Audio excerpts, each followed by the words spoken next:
बिहार की राजनीति में इस वक्त सबसे बड़ा झटका उस मोर्चे से आया है जिसकी ताकत को दिल्ली और पटना के सियासी गलियारों ने अब तक गंभीरता से नहीं लिया था।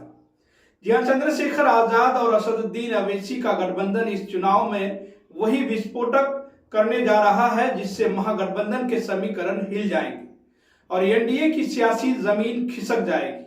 बिहार की कम से कम 10 सीटों पर इन दोनों की जीत लगभग तय मानी जा रही है, जबकि तकरीबन 50 सीटों पर यह गठबंधन खेल बिगाड़ने की पूरी स्थिति में है। ये वही सीटें हैं जहां दलित और मुस्लिम वोटों का गणित सत्ता का पूरा पासा पलट सकता है। चंद्रशेखर आजाद की रणनीति बेहद सटीक है। उन्होंने बिहार के इन इलाकों को निशाना बनाया है जहां दलितों की संख्या निर्णायक है। मगध, भोजपुर और मिथिलांचल के दलित बहुल इलाके। वही असदुद्दीन अवैसी ने सीमांचल की उन 24 सीटों को चुना है जहां 40 से 70% मुस्लिम आबादी है। ये वही सीमांचल है जहां पिछली बार एआईएमआईएम ने 5 सीटें जीतकर सबको चौंका दिया था और इस बार दोनों की ताकत एक साथ है। अगर आप रानीगंज जैसी सीटों को देखते हैं तो 3.4 लाख वोटरों में से 80,000 दलित हैं, 1 लाख मुस्लिम है और तकरीबन 60,000 पिछड़े वर्ग के मतदाता हैं। अब ऐसे में सोचिए कि अगर दलित और मुस्लिम वोटर मिल जाए तो किसी भी पुराने खिलाड़ी की जीत नामुमकिन है। यही वह केमिस्ट्री है जिसने बिहार चुनाव में कहानी पूरी तरह से बदलती है।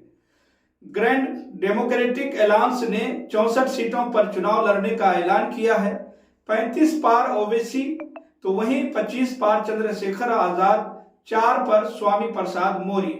ये सीटों का बंटवारा नहीं है बल्कि सोच का बंटवारा है कि हम सत्ता नहीं हिस्सेदारी मांगते हैं। चंद्रशेखर ये जानते हैं कि इस चुनाव में शायद सरकार नहीं बनेगी लेकिन सत्ता के खेल से हिस्सेदारी तो तय है। इसलिए अब सवाल यह है कि क्या दलितों और मुस्लिमों को इस नए मोर्चे पर भरोसा करना चाहिए।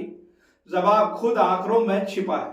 बिहार के 84% दलित परिवार भूमिहीन तो वहीं 63% के पास रोजगार नहीं है और शिक्षा के क्षेत्र में उनकी हिस्सेदारी 5% से भी कम है। अब ऐसे में बिहार के बजट में दलितों का हिस्सा 2.59% से घटकर 1.29% रह गया और वो भी पूरा खर्च नहीं किया गया है। इसलिए ये आंकड़े रिपोर्ट नहीं बल्कि नीतीश और लालू के शासन की असलियत है।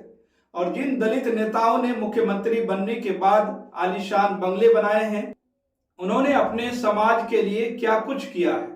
चिराग पासवान, जीतनराम मांझी, पशुपति पारस सब कुछ सत्ता में रहे लेकिन बिहार का दलित और भी गरीब होता गया है और यही वो दर्द है जिसने चंद्रशेखर आजाद को सड़कों पर उतार दिया है। उनकी राजनीति सिर्फ चुनाव नहीं बल्कि चेतना और आंदोलन है। वो ये कह रहे हैं कि दलितों को संसद में नहीं विधानसभा में भी अपनी आवाज चाहिए। इसलिए उन्होंने बिहार में चुनिंदा सीटें चुनी हैं ताकि पहले वहां विकास की एक मिसाल पेश की जाए और अगली बार पूरे प्रदेश में लड़ाई लड़ी जा सके। इस चुनाव में अगर कोई गठबंधन सबसे बड़ा खतरा है तो वो यही न्याय सामाजिक गठबंधन है। दलित और मुस्लिम यही सत्ता का नया गणित है।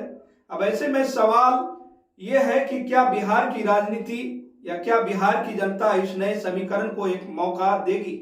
क्या इतिहास खुद को दोहराएगा या एक नया दौर शुरू होगा। फैसला बिहार की जनता के हाथों में है। तब तक के लिए दोस्तों इतना ही। आप देखते रहें केएलई न्यूज।